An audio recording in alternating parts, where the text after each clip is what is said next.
I put a huge amount of effort into something that I released for accounting firms recently, basically this practice management system recommendation tool.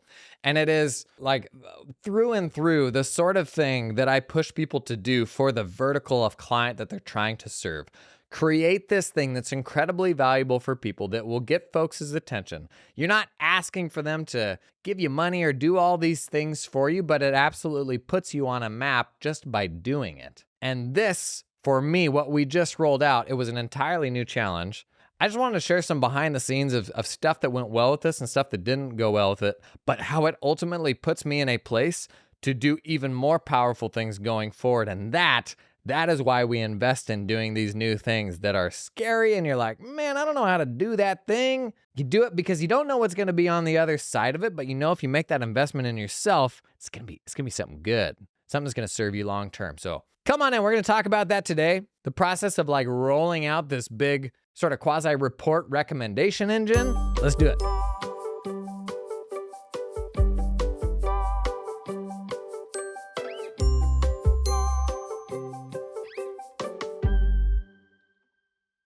Okay, if you haven't seen it yet, we did like a big PM recommender tool. We can put a link to it in the show notes. Basically, it will let any accounting firm go through a 2 or 3 minute process and get one single top practice management system recommendation for your firm, and then 2 secondary recommendations for your firm. And if you were plugged into social media at all this last week, most of you, especially the tax folks, likely weren't because we were kind of in a lead up to a deadline. But working backwards, basically what I did was 3 days before launching this, I put out a massive list. There's like 36 practice management systems that market to US accounting firms, which is just an absurd and unnecessary number. Just stop, okay?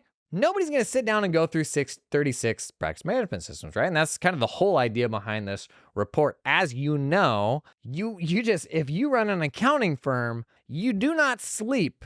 Like you're perpetually worrying. You have this tech stack anxiety of, am I on the right thing? I don't even know. And the result is you're like always looking over your shoulder like, hey, that's looking pretty nice over there. Maybe that's better than what I'm doing. And you just always end up wasting all this time and worry thinking that maybe I'm not on the right thing. And the reality is, even when you get serious and you're like, we need to find a new thing, where do you even start?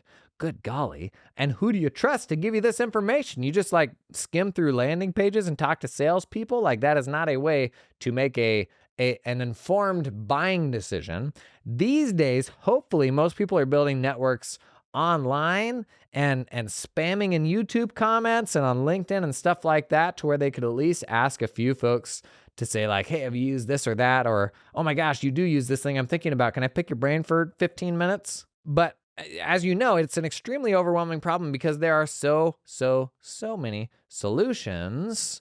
Opportunity alert. What if somebody, I don't know, hear me out, put out a little tool, little report, something like that made the process slightly easier. So a few days ago, I kind of started the campaign on social. I said, here's the giant list.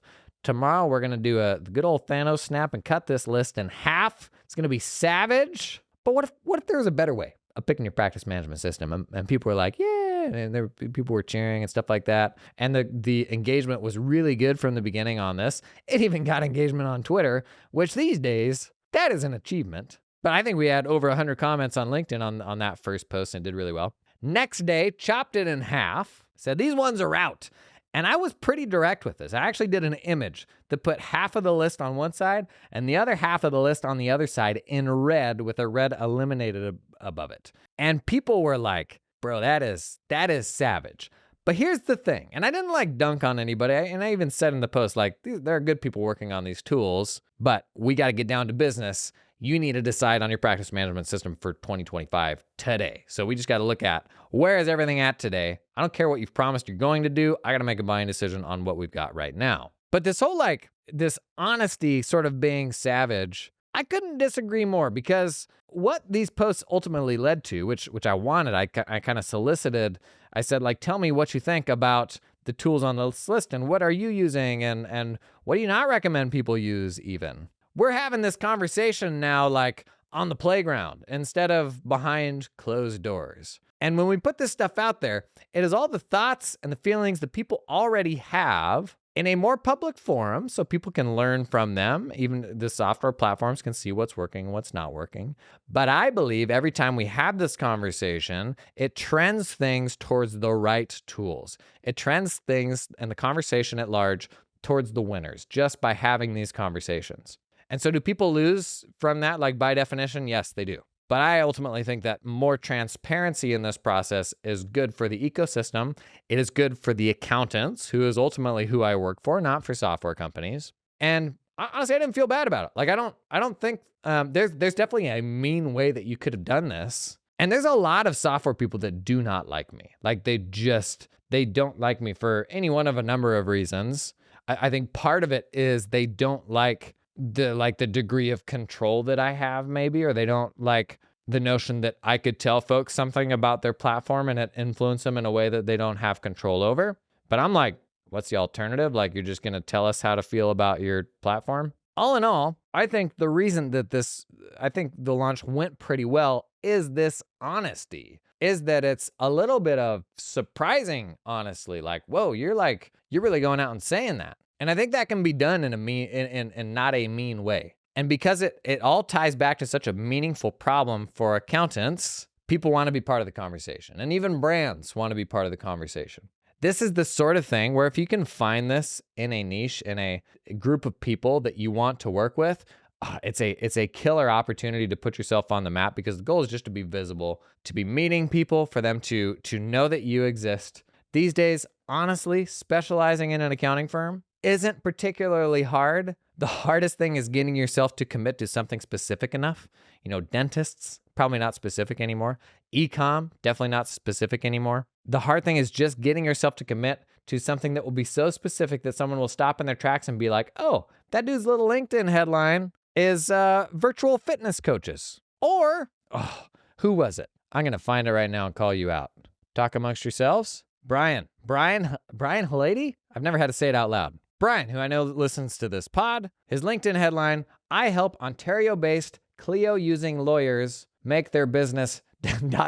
Okay, so it's a little too loud. Make their business less taxing. That's a great headline. So that's so specific that an Ontario-based lawyer that uses Clio is going to be like, skirt, this is the person for me. Man, that is how you do it. I would probably flip Ontario-based and Clio using lawyers. Like in if you think about the order of that headline, okay, nerd alert, here we come. These are the things I think about every single day with every little social media post and everything. So here's the thing. You get to Brian's LinkedIn headline. It is, I help Ontario-based Clio using, Clio's almost like a practice management solution for lawyers. Clio using lawyers make their business less taxing. Only note, Brian, I'm going to flip Ontario-based with Clio using.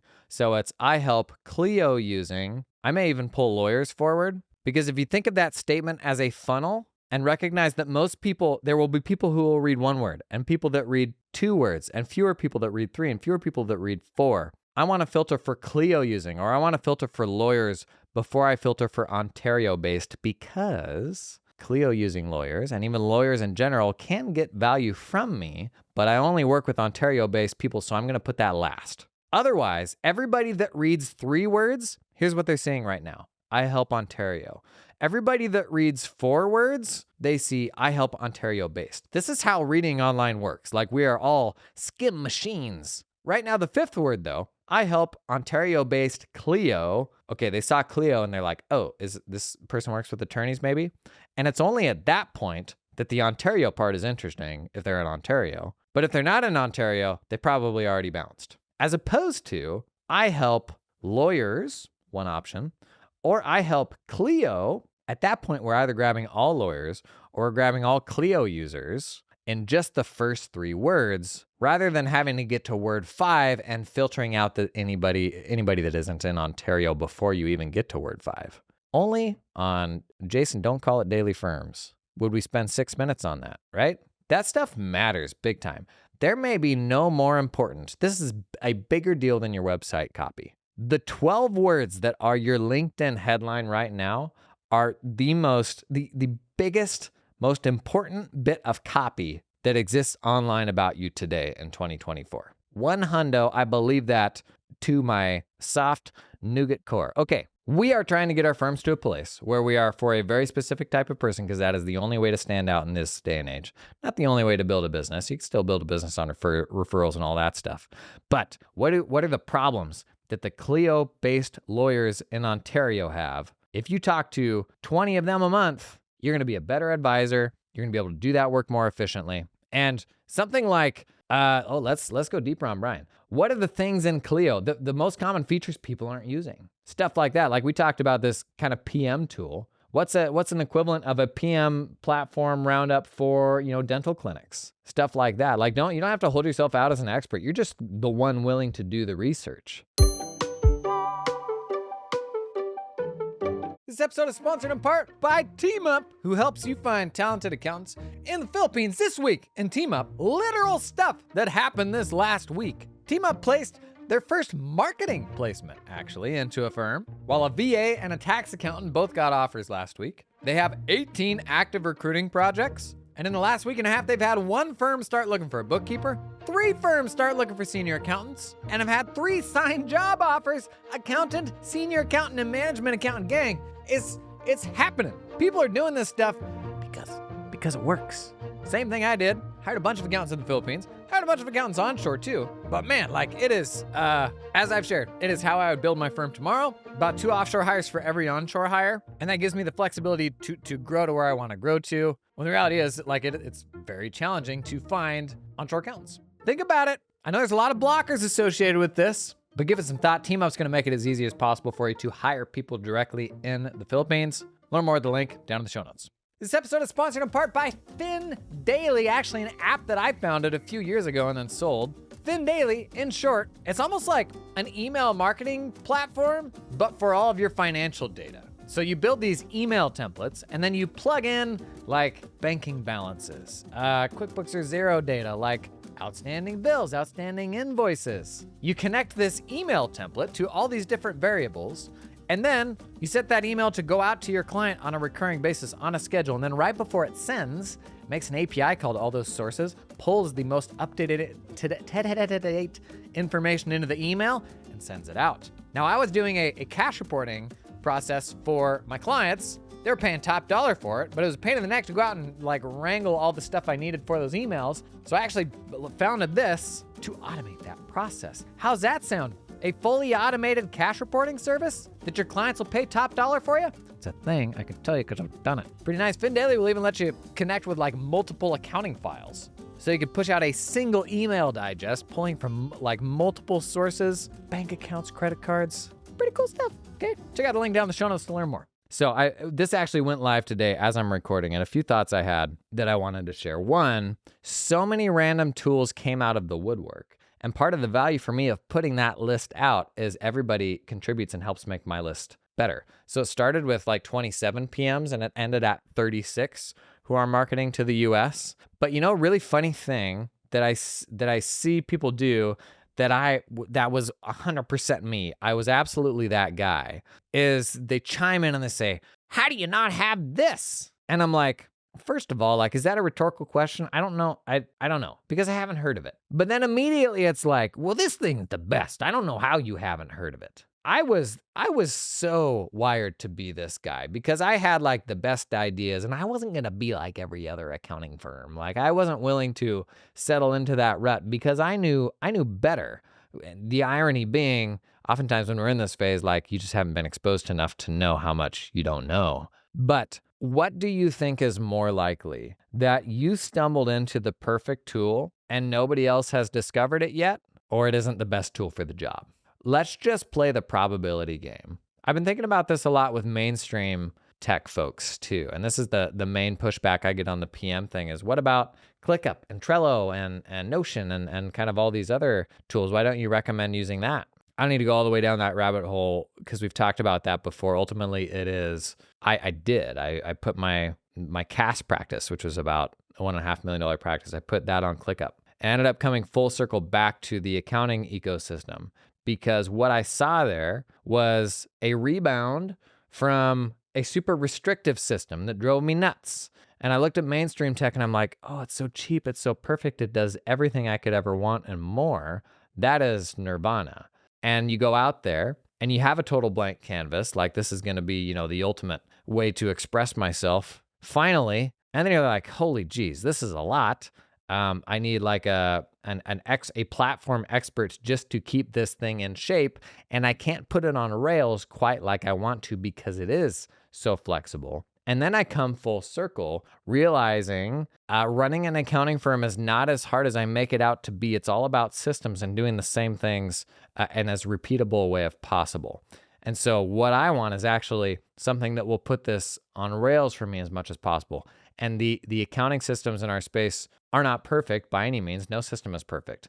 But I will take that over going out and grabbing a mainstream tool that I then have to cobble a few other bits of tech onto to get everything that I need. And they're all best of breed, but they don't integrate quite like I want to. And then I end up playing software night janitor and having to fix all that stuff and just being involved in it in a way that I don't want to be. And then when I come back to the accounting ecosystem, I put the team in charge of that. And I'm out of the software stuff. We've got something that's imperfect, but a little more turnkey. And I can just say anecdotally, I've seen a lot of accountants that went through that phase, and so many of them that came back to the accounting ecosystem.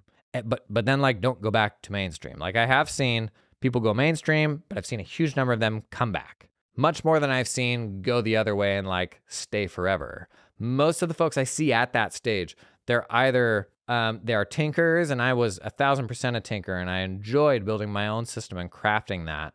I ultimately grew out of that. It's not to say that everybody will, but eventually I got to the point where I'm like, this isn't the best use of my time, man, especially when there's a tool on the shelf over there that will get me 90% of the way there. That's what we need to be on, and I can even make my team run it. The other big thing that I'm thinking about these days with AI and everything else is there's a world where we just don't have all that much tech for tax and accounting professionals.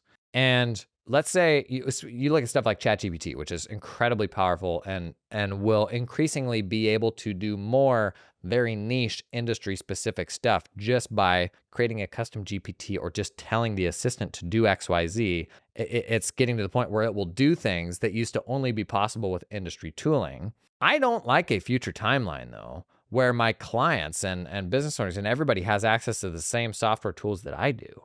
I still want tools for professionals that will make the profession more efficient. That is good for the industry.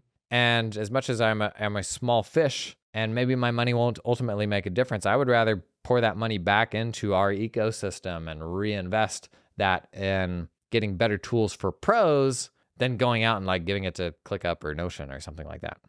Don't get me wrong, I absolutely love all of those tools. I run my personal life in Notion. Like I said, I ran my CAS practice in ClickUp, but ultimately running an accounting firm beyond a certain phase, it is about trying to make it as turnkey as possible.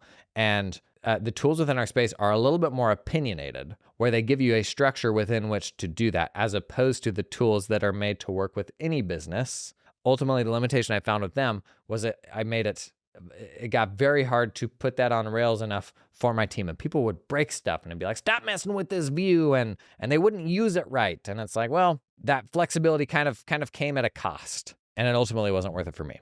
Another thing that anytime you start talking about tech and folks they end up really kind of being staunch defenders of the things that they use because they're invested in them. It's absolutely human nature. People are super opinionated about the cars they drive, about where they live, stuff like that, because they have so much financially and personally invested in it. The more invested in it, the more you will come to the defense of it and say, no, this is right.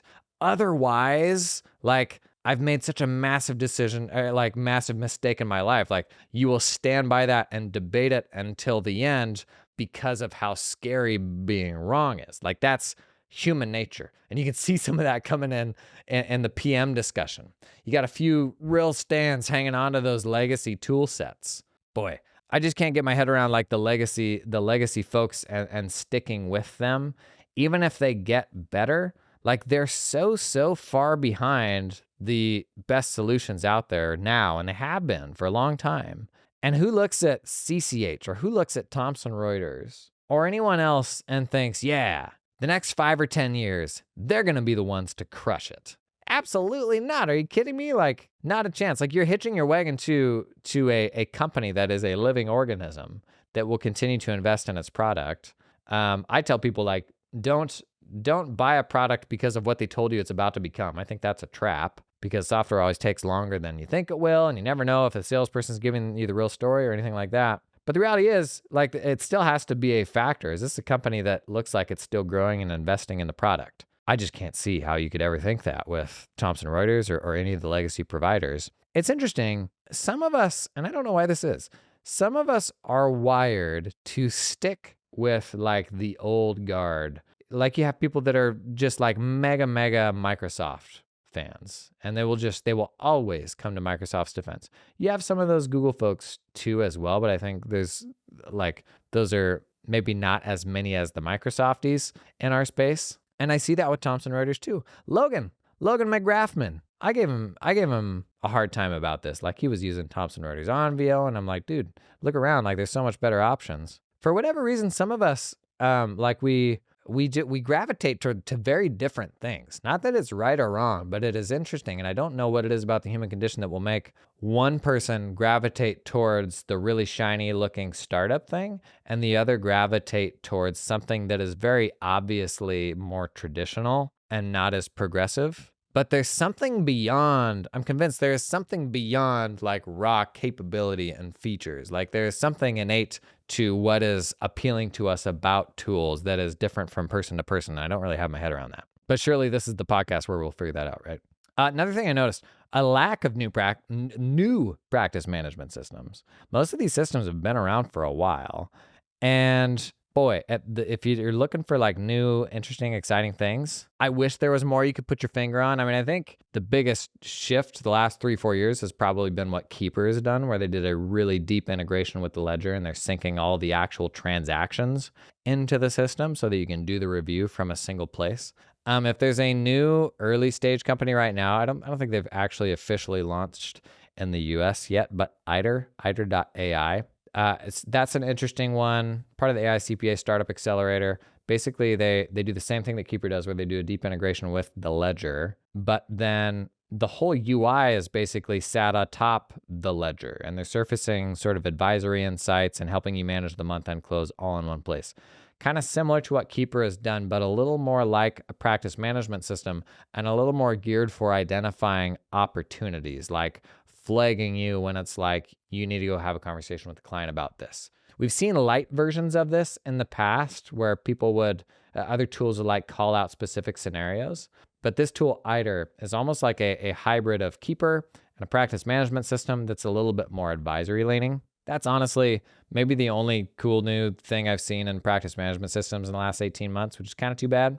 If you want an argument for why we need to keep investing in our industry tools, because they are still growing, let me take you back to a LinkedIn post from April of 2023. After several months of railing on how practice management systems needed to better adopt AI, let me call out some of these items for you that we still don't have in practice management systems, but are specific to accountants and are never going to be built into a general platform like Microsoft. Like, this is the opportunity of industry tech. It will take us further by doing things that only accountants need, that the Microsoft Office suite will never do for us. Search. Vastly better search. Search deep into documents. Search into meeting transcripts, into email history. It's 100% possible. Right now, I can go out to ChatGPT. I can create a custom GPT, which is like a custom assistant to do a specific job. And you know how many documents of knowledge I can upload to a single custom GPT in my $29 a month ChatGPT plan? To a single custom GPT, I can upload up to 1 million documents. And when I have a conversation with that custom GPT, it will fetch information from those documents. This tech is here. I mean, it's literally available via API, yet search in practice management systems, it doesn't see into tasks, into projects, into emails, into all these different blind spots.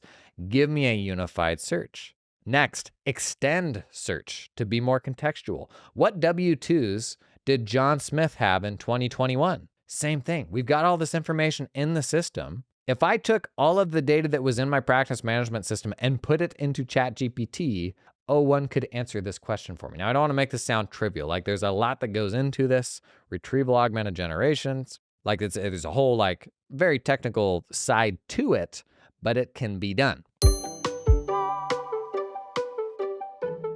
This episode is sponsored in part by Carbon. Hey, quick call out. Do you run a big firm? You pushing past 50 people, or do you aspire to be a big firm?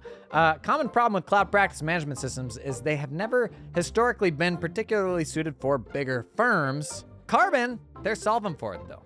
Commonly talk with Chad Davis on this podcast. He's got a big firm, they're running on Carbon. It's one of the best scaling platforms out there for a number of reasons. They've got one of the better sort of reporting systems in the game. They've got their own sort of practice intelligence tool set for plan of capacity, stuff like that. But my favorite thing is they've got email built in, triage. So email can lead to task assignments and all that. It's all happening in one place rather than going and spending half of your day in email in a completely different system. That's all happening inside of Carbon. It's my single favorite thing about them, and they always get annoyed because I bring it up and they're like, no, but we do other stuff. And I'm like, no, but I like this. No shortage of PM options out there. But if you are a high growth firm, you want to do big firm things, Carbon might be for you. Check out the link down in the show notes. Today's episode is sponsored in part by LiveFlow. Gang, LiveFlow launched a new dashboarding platform, and I got to have a play with it the other day. It's actually pretty darn cool. They've got loads of templates like they've always had. LiveFlow, for context, in the past, there were utility that connected your QBO, your Zero, with your Google Sheets, your Excel, so that you could pull any client data into there. Now they're doing the same thing, but for dashboards. Bunch of dashboard templates you can swipe with full-blown a suite combinations of all these different reports, executive summaries, and it all connects to that client data the same way their spreadsheet tool did. So you literally just pick a different company from a dropdown. So I could pick make a cool custom reporting suite, looks super impressive, and then to deliver it to another client, literally as simple as changing the dropdown to a different company and pulling all that live data in. A no-brainer way if you're tippy-toeing into advisory to put better information in front of your clients. That's LiveFlow's new dashboarding feature.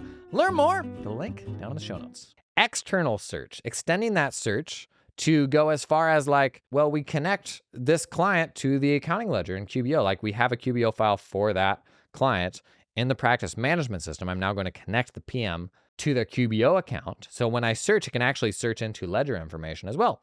We got a few practice management systems, like Client Hub is one, where they do a sort of an uncategorized expense thing, and it will sync in uncategorized expenses so that the client can log into the portal and help you classify those. But there's nothing to stop practice management systems from setting up this connection to make search even better. Client communication, generative replies. This is probably the biggest thing I've railed on. A client sends me an email asking for a copy of a tax return. The tax return is in the practice management system. Draft a reply email, attach the tax return they're asking for. I mean, you think about all the information that's in the practice management system that a draft email response could help with.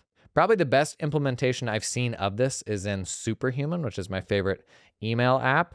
What it basically does is for any given email you receive, it will draft 3 possible responses. So if somebody asks you a question, those 3 possible responses, it will give you a summarized view that is yes, no, or something in the middle, some sort of contextual response. And it gives you those few drafts to start with so that you literally never write an email from scratch again. You read the email, you say, what will ultimately my answer be, yes or no, or something else? You pick that option and it gives you that starting point. And 80% of the time it's pretty good because it matches your tone of voice and all that stuff. Imagine that augmented with all of the information in my practice management system. It can see into my client's accounting ledger and even answer questions about past activity. This is the potential power we can have with industry tech that we won't get with general mainstream tools. So many other things here. Generative attachments, generative documents, creating documents on the fly when they're needed, renaming your file system to follow a specific naming convention that you want your files to follow.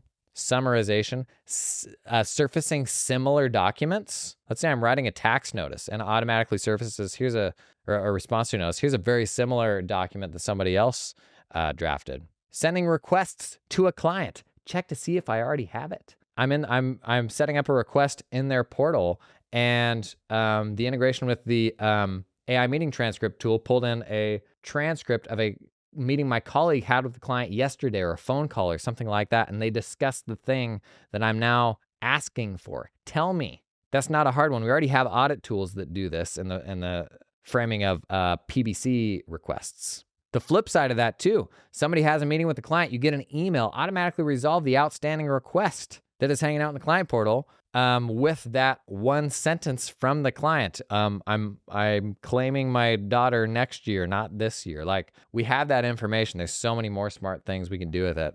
There's like another 10 things on this write-up. If you're curious, I'll link this in the show notes. It's a write-up that I did in April of 2023. I said, this is the future of practice management systems. I'm disappointed. I've been very nice to practice management systems this last week, at least the good ones. Let me give you a big old punch in the mouth now. Not doing enough. This is ultimately why we need industry tech, but industry tech needs to work for us. All we've gotten is like very basic generative email replies, which is basically the same as what you could do in ChatGPT. Okay, I'm done railing on practice management systems. We've had about, so it's been 5 or 6 hours since this selector tool went out. We've had about 1,200 people go through it. Going forward, what will this enable? This is going to be a killer long-term lead magnet.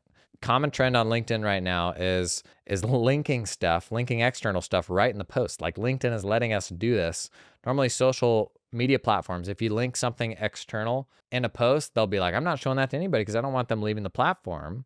But this PM recommender thing, if you think about it, for my posts in the future, it's a tremendous lead magnet. Anytime I'm talking tech stack, I can be like, by the way, always start with your practice management system. There's like 35 of them in the US now, but come do this and I'll give you one recommendation in 90 seconds. Like, what an awesome lead magnet. And then as part of that, I haven't mandated email capture in this the way it's currently set up. I didn't want to in like the first wave. Longer term, I probably will, where they have to give you their email address in order to get that recommendation. So if you're thinking about something similar, like, as an accounting firm, what a painful problem this is for accountants. What is that painful problem for a client that you would love to work with, where you can create that valuable lead magnet? Honestly, like, I could update this thing like once a year, and it's solving the biggest tech problem in accounting firms. Not solving it, but helping people take a big step towards like a solid recommendation, right? And so I could literally update this thing once a year, and then all year, whenever I'm posting on social, a couple times a week, like whenever it becomes relevant, I can plug that thing every single time. And just think about the difference I will have in email capture by having that versus not having that. And that's the value of just having a few really good lead magnets. And the unique place we're in right now, where LinkedIn is actually making it pretty easy to integrate lead magnets into your content to improve email capture. Give it some thought. I love the whole like writing a report or creating a study or just something very juicy. I think this one was juicy because it was kind of exclusionary and a little bit like Survivor Tribal Council vibes, a little bit Hunger Games. And there's ways to do that doesn't alienate people, particularly if it is being done in service of the people that you support and the people that you work for. The people that I work for are accountants, not software companies. If anybody loses here, it's the software companies that weren't included on the list. There are software companies that win from this, but in my mind, like, it is like an effort to create greater transparency, to raise the tides of those who ought to be winning and help accountants quit wasting time on the wrong platforms. Like, you do something like this, you'd be amazed how many people are out there who are like, oh, I changed this or that, or I revamped my tech stack or whatever, and they attribute that to you. And you played some role in them doing that, and like, they will forever have that like blip of affinity for you. And that's the value of this, because something like that can find so many people out there that you've never met, that you would never otherwise meet if you didn't make this cool thing that the algorithm latched onto and a bunch of people started speaking into. You're starting to build that affinity at scale. Man, that is just so powerful. The main blocker, our main fear, is being willing to go specific enough to find the people who will engage with that. I'm able to do this right now for US public accounting firms as a product of like honing my craft and building an audience over the last 3 years. If I was starting today, US public accounting firms would be too broad for me. Nobody would care, I think, if I had just posted this today and I didn't have the 3 years experience. I wouldn't know how to build this stuff. I wouldn't know how to build like excitement around it, how to write the copy. You got to start somewhere. The more specific you start, even if it brings in 3 clients, 1 client, no clients, and then a month down the road you pivot, that's fine. That's learning. That's actually really, really valuable. The only way you don't learn is if you don't do anything. So don't be afraid to give it a whack. You're not going to get it right on the first try, but don't be afraid to go really specific.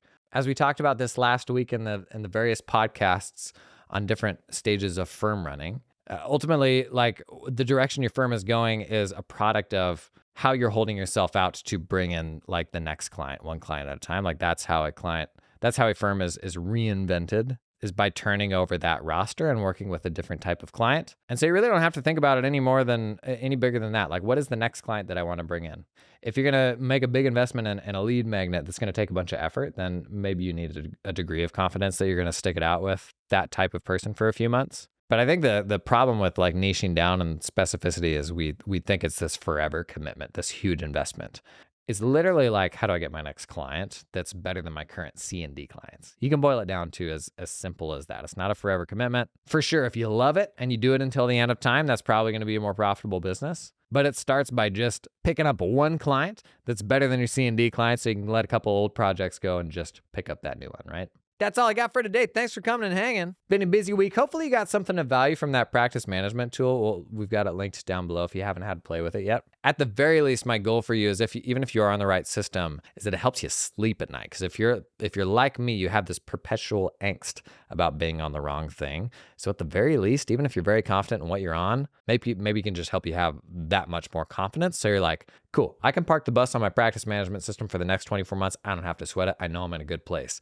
That is a gift. Like that is a really good feeling to have. That's it for today. See you in the next one.